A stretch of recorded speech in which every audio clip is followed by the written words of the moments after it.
Which account do I open? What do I actually buy? And how much money do I need to start? These are the 3 questions that I get most from people who want to start investing but have no idea what to actually do. So in this video, I'm taking you all the way from zero to owning your first investment step by step. And I wish that somebody would have shown me this when I first started. My first investment was Walmart stock. I was 12 years old and I took the $350 that I'd saved for a PlayStation 3 and invested it because my grandpa said it was a good idea. Now, thankfully, it all actually worked out, but almost everything about how I went about it was wrong. So, I'm going to show you the 5 steps that I would follow if I were starting from scratch today, and pay close attention to step number 4 because that's where people can do everything else right and still find out a year later that they were never actually invested. Step 1, make sure the money is ready, then pick the right account. Before you open anything, we need to make sure that this money is actually ready to invest. First, this should not be money that you need for bills, not rent money, not grocery money, not money that you're going to need within the next month. I also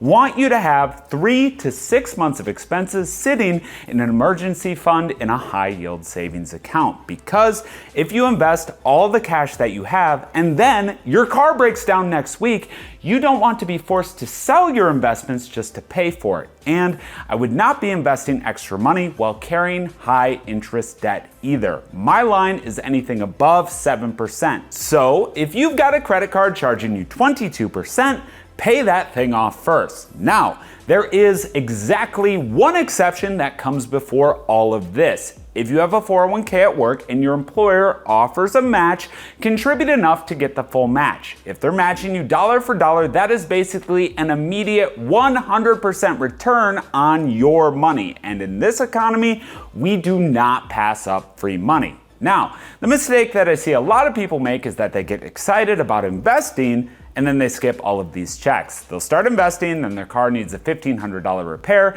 and because they don't have an emergency fund, that expense goes straight on the credit card. Or they invest $100 while carrying $4,000 of credit card debt at 24%. Either way, the math just doesn't make sense. So don't start investing beyond your 401k match until you've passed these checks. But assuming the money is actually ready to invest, now we need to figure out which account it belongs in. And the easiest way to do that is to ask, what is this money for and when am I going to need it? If this is money that you're investing for retirement and you're eligible, I would probably start with a Roth IRA.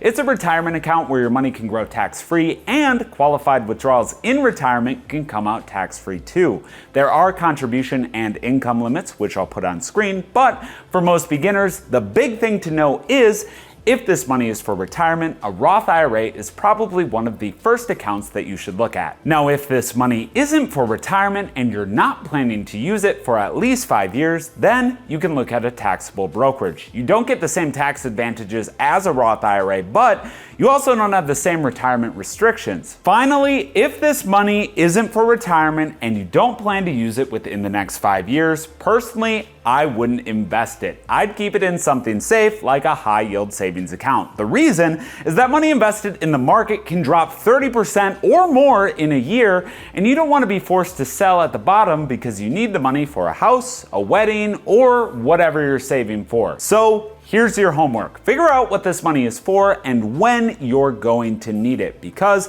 once you know those 2 things, choosing the account gets a whole lot easier. And if you're wondering how the 401k match, emergency fund, debt payoff, Roth IRA, and everything else fits together, I put my entire system into my free Wealth Building Blocks guide. It also includes my budget template, debt payoff calculator, and net worth tracker. It's free and in the description. But now that your money has passed the check, your match is captured, and you know which account you're opening, that's when most of the hard thinking is done, and everything else from here is just clicking buttons. Step 2, open the account and get your money in. Now that you know which account you need, it's time to actually open it. And this part is way easier than people make it out to be. For my brokerage, I personally use Charles Schwab, but I also like Fidelity, Vanguard, and SoFi. You don't really need to overthink this part. Any reputable brokerage that you like and more importantly, that you'll actually use is a good option. Whichever you choose, go to their website, find the account you picked in step number 1, whether that's a Roth IRA or taxable brokerage, and click open. From there, you're basically just filling out forms. Your name, your address, your social, employment information, all the normal stuff when you open a financial account.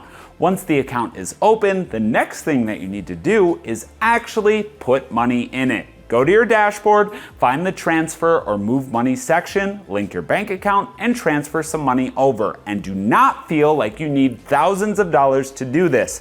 If $100 is what you can comfortably start with $100. And before we move on, if you want to compare the low-cost brokerages that I personally like and trust, I've got those linked in the description below. But your homework for this section, open the account and fund it. Please do not spend another 3 months researching, aka procrastinating, which brokerage is best for you. Just pick a reputable one that you're comfortable with, open the account, and get some money in there, because once that money is available to trade, we're ready for the part that everybody actually wants to know. What do I buy? Step 3, decide what you're actually buying. I can't tell you exactly what to buy, but I can tell you where to start your research. For most beginners, I'd look at broad, low-cost index funds or ETFs. And before you buy one, I want you to be able to answer these 3 questions. First, what does it own? Second, how diversified is it? And third, how much does it cost to hold? For me personally, I invest primarily in VT, Vanguard's Total World Stock ETF. It gives me exposure to thousands of companies in the US and around the world, all in one fund. So instead of trying to figure out which individual companies are going to win, I'm buying a little piece of thousands of them. Yes, it's boring, but that's kind of the point. Now, there are plenty of other funds that people commonly research and invest in, and these aren't recommendations, they're just a few other starting points for your own homework. VTI covers almost the entire US stock market, VOO tracks the S&P 500, VXUS gives you exposure to international stocks outside of the US, and BND is a broad US bond fund for someone whose investing plan includes bonds. The reason though that broad, low-cost funds like these can make sense for beginners is that one purchase can spread your money across a lot of different companies instead of you having to figure out which individual companies are going to win. Personally, I think a lot of beginners make investing way harder than it needs to be. They think that they need to find the next Nvidia or pick the perfect individual stock before they can start, but you don't. Because if professional investors who do this for a living struggle to consistently beat the market over long periods of time, I don't know why that we should expect ourselves to magically be better at it. For most people, keeping it simple, low cost, and diversified is one of the simplest paths to build wealth. So, your homework for this step, pick one fund you're considering, pull it up on your brokerage platform, and answer the 3 questions. What does it own? How diversified is it? And how much does it cost? This should take no more than 20 minutes. And if you're nosy and want to see what this actually looks like in practice, I will link my Blossom profile in the description. There is where I share my full $350,000 investment portfolio so that you can see exactly what I'm invested in. This is not that so you can blindly copy me because your plan isn't my plan, but so that you can see what a real portfolio can actually look like. But now that you have the account, the money is in it, and you know what you want to buy, that brings us to probably the most important step in this entire video. Step 4, actually buy the investment. This is the step that I really don't want you to miss, because transferring money into a Roth IRA or brokerage account is not the same thing as investing it. And I've seen this happen one too many times. Someone opens a Roth IRA, they transfer in $1,000, $5,000, maybe even they max it out for the year, and then they close the laptop thinking they're done, but the money is just sitting there in cash, which means it's doing none of the growing that they thought it was doing. So putting $5,000 into a Roth IRA doesn't automatically mean that you have $5,000 invested. You've just filled the container. Now you actually have to invest what's inside of it. So once the money is available to trade, here's what you do. Search for the ticker symbol of the fund that you picked in step 3. Click buy. Then, if your brokerage allows it, choose the option to invest by dollar amount instead of buying whole shares. That way, if you only have $100 to invest, you can invest the full 100 even if one share costs more than that. Enter how much you want to invest, review the order, submit it, and then I also like to turn on dividend reinvestment. That way, if the fund pays you a dividend, that money automatically gets used to buy more of the investment instead of just piling up as cash in the account.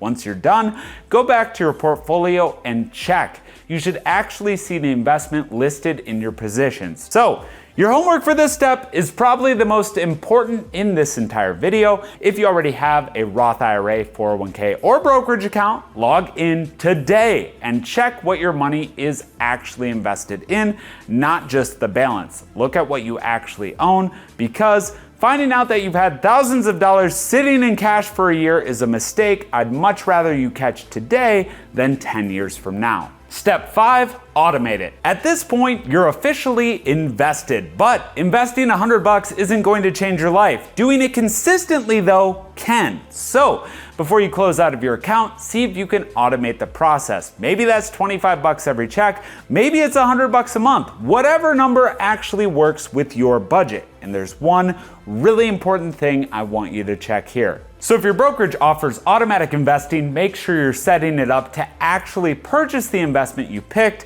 not just to move cash into the account. The other mistake that I see people make is getting way too aggressive with the amount. They get excited, they set it at $500 a month when their budget can realistically only handle maybe $100 a month. And then 2 months later, they cancel the whole thing. Do not do that. Someone who invests $100 a month for 30 years is probably going to end up way better off than someone who throws in $5,000 once, gets really excited about investing for a few months, and then never does it again. Consistency matters way more than having one huge month. So, your homework for this step is simple. Pick an amount you know you can consistently afford, even during a tighter month, and automate it. You can always increase it later. The goal isn't to invest the biggest amount possible right now, it's to build a habit that you can actually stick to for years. Now, I know that some of you are going to follow all 5 of these steps and then still not invest because